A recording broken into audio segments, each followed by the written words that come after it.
টানা ৪০ দিনের ছুটিতে যাচ্ছে দেশের সরকারি বেসরকারি শিক্ষা প্রতিষ্ঠান। পবিত্র রমজান, ঈদ উল ফিতর সহ বেশ কয়েকটি ছুটি মিলিয়ে দীর্ঘ সময় বন্ধ থাকবে শিক্ষা প্রতিষ্ঠান। শিক্ষাপঞ্জি অনুযায়ী আগামী ২ মার্চ থেকে ছুটি শুরু হবে আর শেষ হবে ৮ এপ্রিল। এদিকে আগামী ১০ এপ্রিল থেকে শুরু হচ্ছে এসএসসি ও সমমানের পরীক্ষা। এ সময় দেশের বেশ কিছু শিক্ষা প্রতিষ্ঠানে থাকবে এসএসসি পরীক্ষার কেন্দ্র, তাই ওই সময়ও এসব শিক্ষা প্রতিষ্ঠান বন্ধ থাকবে। কেন্দ্র থাকা শিক্ষা প্রতিষ্ঠানগুলো টানা ২ মাস ১০ দিনের ছুটি কাটাবে।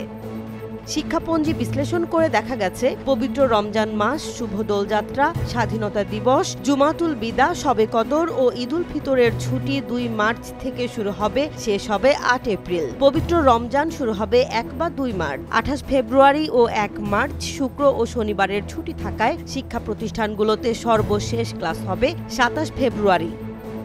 মাধ্যমিক ও উচ্চশিক্ষা অধিদপ্তরের উপপরিচালক মোহাম্মদ ইউনুস ফারুকী জানিয়েছেন, সরকারি শিক্ষাপঞ্জি অনুযায়ী ছুটি থাকবে। এ ছুটি সরকারি বেসরকারি সব পর্যায়ের স্কুলের জন্য প্রযোজ্য বলে জানিয়েছেন তিনি।